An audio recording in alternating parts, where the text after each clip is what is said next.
I'm a year late to this one, but I don't care. Hello everybody, welcome to the Wonky Angle, where I talk about electronic music, both new and old, and today I'm talking about the not very new, but still kinda sorta new album from Oval, Popp. Oval, once a three-piece experimental outfit consisting of Marcus Popp, Franz Metzger, and Sebastian Oschat. Sorry for butchered pronunciations as per usual. Oh, but currently it's just the solo alias for Marcus Popp. Oval is credited as one of the pioneering acts in the world of glitch music, most notably with the releases Systemich and 94 Discount, the latter of which I picked up a long way back thanks to an iTunes recommendation, and it's since become a major personal favorite of mine, even making it onto my favorites of all time list video.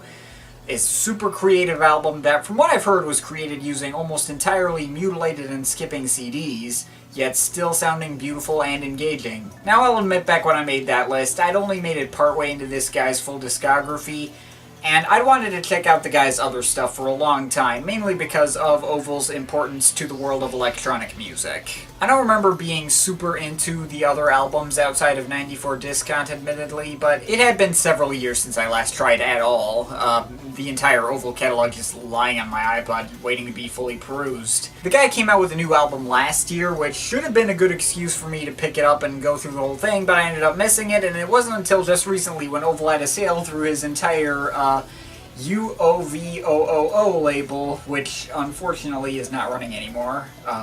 The sale, not the label. But still, I bought the album and downloaded it. I figured, screw it, so what if I'm a full year late to this? I figured better late than never. I really needed to just finally get through this guy's back catalog. He couldn't just rot there unlistened forever, so yeah, even though I don't think anyone else was waiting for this, it's mainly for my own sake. It's time for me to finally go down his discography so far, main studio albums. This album is mainly notable for the fact that there were German vocals on nearly every track here, and the result is a very, very weird album that mixes elements of like shoegaze music with glitch music, taking what sounds like samples from like old lounge recordings and just cutting in lots of pieces with some original stuff in there as well. Definitely a unique start though, if I have to say so myself. Worth looking into, but it's one of the least weird releases in the Oval catalog, so get ready. This one has no vocals, just stripped back to glitch effects created by mutilated CDs and letting those sounds carry the whole album, kinda setting up a formula of sorts for later albums down the road. It can be pretty repetitive, as to be expected given how it was made, but it's definitely got its own unique minimalistic atmosphere to it, and there's a lot of really cool sounds to be found here. Never really gave this one credit before. It's really good. Worth checking out, both as a part of history and just as a cool listen by itself. And this one I already mentioned earlier, but it's still amazing. Gotta talk about it. From the super repetitive yet still relaxing immersive passages of Do While to the other experimentations of the rest of the album, I'm always captivated from start to back whenever I listen to it. Listened to it many times before, and I'm certain this video won't mark the last time either. Definitely check this one out. This is the first Oval album as a solo artist rather than a band. Well, sort of. Christopher Charles, or however you say that, collaborates on this as well.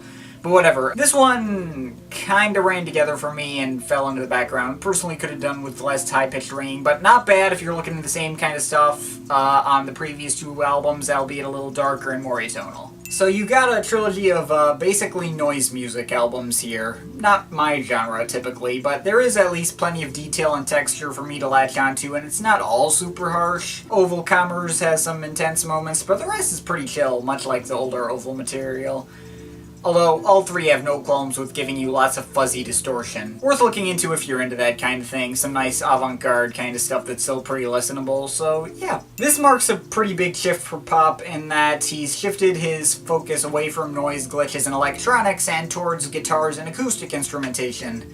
Though it doesn't feel out of place in his catalog either, everything's still really freeform and abstract like previous Oval releases. First disc is admittedly much stronger than the second, though the concept behind disc 2 is definitely interesting. It's like 50 experimental guitar pieces that average about a minute or so each. The idea behind it, he was making like ringtones, buying into the whole concept of, you know, instant gratification and shortened attention spans. Ironically, I much prefer the more fleshed out stuff, but whatever. The entire album, it does definitely run together a little for me, but, you know, there's not a single album out there I've heard that comes even close to sounding like this, so I would say it's definitely worth checking out. These two albums carry over a lot of the same sounds from O and add in various different South American vocalists, kind of have a jazzier vibe on average as well, but still with that otherworldly, abstract freeform sound Oval's always had. Some material is rehashed from O, the tracks Beige and Emo Core for instance, but the addition of vocalists to those tracks do give them a different appeal separate from the originals. So, pretty cool. Between the two, I think I prefer Voa, just a little bit better sounding production there. Which brings us to here. I believe that would be his 11th album to date. So, Marcus Popp is definitely one of the most creative and forward-thinking artists I've seen in the electronic music world. Now, the guy admittedly mostly makes music that I respect more than I actually get much personal enjoyment from, since I'm not typically much of an avant-garde experimental music fan. I mean, I do always enjoy people pushing the boundaries of what electronic music is capable of, just doesn't always result in something I can really get myself invested in. But there's always at least something for me to latch onto with Oval's releases. Even on his most out there material, there would be at least some, like, really cool attention to detail, or some chill atmosphere. It's not like he's blasting random noise into your ears just for the sake of being a difficult listen. He actually does put effort into, you know, making his music somewhat accessible to a more casual listener such as myself. And I do like how Popp is constantly trying to reinvent his sound as time goes on, from the simple but very engaging glitchy soundscapes of Systemich and 94 Discount, to the rougher and more detailed noise experimentations on the Oval Commerce trilogy, to the experimental jazz rock vibe of O, then adding in a bit of world music influences on Kaleidostopia and Voa, yet never to the point of sounding like a completely different artist. Even if I don't personally always care for the sound of his releases, I won't deny he occupies a very unique spot in the world of electronic music, and I have a ton of respect for what the guy does. And as I've said before, I will always be a total sucker for vibraphones, and I will always approve of this guy's continued use of the instrument through his many releases. Now, going into this latest album, I was intrigued by the fact that it was being advertised as an album of club bangers with a twist. Now, my first thought was, how do you do, fellow kids? But then I realized I hadn't the slightest clue what that would entail coming from Oval at all. Oval has stayed exclusively in experimental territory his entire career. The idea of a more straightforward club album from this guy is a very weird idea. I was certainly intrigued though, so what did we get with Popp? We got the guy's best album since 94 Discount. Yep, seriously, you can retroactively add this as an honorable mention to last year's best albums list.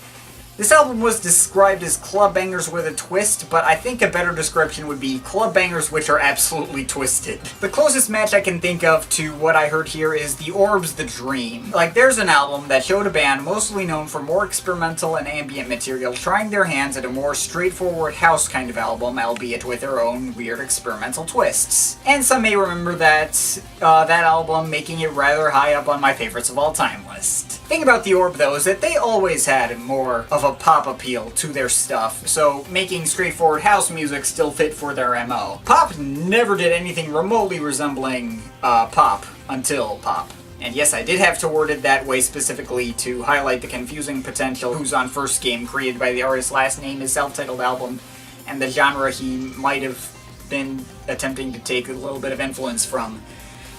Wait until I have to talk about the music of music. But yeah, going back to this album, Oval's brand of club bangers, while I suppose are danceable, are really meant more for the headphones. They're super detailed and layered, with lots of different sounds piled on top of each other in a complicated tapestry that's, let's just say you're probably not gonna hear in an Armin van Buuren mix anytime soon. There are so many sounds that are flying around, chopped up vocal samples, synth bleeps and bloops, and acid house weirdness, vibraphones, various other instrumentation that often gets glitched up because it's Oval and of course it's gonna be glitched up, and drum patterns that can vary from abrasive to more subdued, And while they do set a pretty steady tempo around 130 BPM the whole time, they do tend to be pretty off-rhythm and abstract themselves. Basically, it's poppy by Oval standards, but by normal people standards it is absolutely not. To be perfectly honest though, I don't have a lot of detailed thoughts on this album from like an individual track perspective, and that's mainly because they all kind of follow a similar formula that Oval set up for this particular album. You got an abstract hook, you build on it, add more sounds, add some drums maybe later,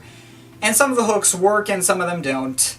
Though, even when they don't work, the formula that Oval has set up is so sonically complicated and twisted that I enjoy it regardless. It's kinda samey sounding if I have to be honest, but there's so much going on that it seems to go by really quickly before my brain gets the chance to really process everything. I'll attempt to discuss the individual tracks as well as I can. The first track on here, AI, is probably the best one if I'm being honest. Just the chopped up bells and vocals hook is really effective and an attention-grabbing opener that really lets you know exactly what you're getting into. And the fourth track, KU, is a bit more tonal and harmonious than others on here, has some percussive guitar licks that resemble what he did on O. Then you got track 5, SA, based around an electric piano progression that reminds me of Sounds from the Ground a little bit. Or that could just be because I just came out of a Sounds from the Ground review. But at least before it piles on lots of vocal snippets and plinking bell sounds as well as some drilling percussion. Track 7, ID, has a more abrasive synth lead that I was kind of off and on with, but I think I enjoyed in the end. Track 9, MO, has a glockenspiel hook at the beginning I quite enjoyed, though it did kind of get buried in all the other sounds. Still a pretty cool track though. And track 10, CA, has an abrasive drum and bass kind of feel to it, despite being the same tempo as all the others. And I should also mention that the 3 Bandcamp-exclusive bonus tracks are actually a worthy addition to the album that make it feel more fleshed out. Hell, if I'd covered this album when it stopped at track 11, I'd have felt it would be too short, but I digress. The bonus tracks are really not that much different than the other stuff on the main album. I'm really not sure why Oval didn't just include them on the original main album, but they are all good. And the second bonus track, FI, is probably my favorite of those 3, as I really like the flute riff that it uses as a hook, even though I'm not really sure about some abrasive synth textures that almost kinda sorta resembled an air horn at one point. But that's about it, really. A lot of these tracks sound similar to me and flow together, but I don't think that works against the album. I do still enjoy every track, even if the hook doesn't necessarily stick the landing. And there are enough that do stick the landing that I'm able to tell them all apart. But of course, if there's anything I'm going to recommend this album for, it's just going to be the fact that there's no album out there in the world that sounds even remotely like this one. As a club album, it's so weird it has to merit being looked at, and as an Oval album, it's surprisingly accessible and easy to enjoy release. Maybe even could work well for people who want to get into Oval for the first time, but also want something that doesn't sound like it came from a different planet. At least, sort of. All in all, I'm glad I found this album eventually, even if it was well over a year late. And I would definitely recommend it to all you watching, be it avant-garde music fans or just people who like more ordinary house music. It's a weird album for sure, but it's definitely a fun and highly enjoyable one that has a ton of effort put into it. Basically, I agree with every word of the Bandcamp description of this thing. If you read that and it sounds appealing to you, then yeah, definitely check this thing out. And for me personally, I'm overall feeling an 8.3 out of 10. But of course, this is just my opinion. You can feel free to disagree with it, but I'd like to hear your thoughts, so leave the comments in the comment thing down there. But yeah, that's pretty much it. That's all for today. See you next time.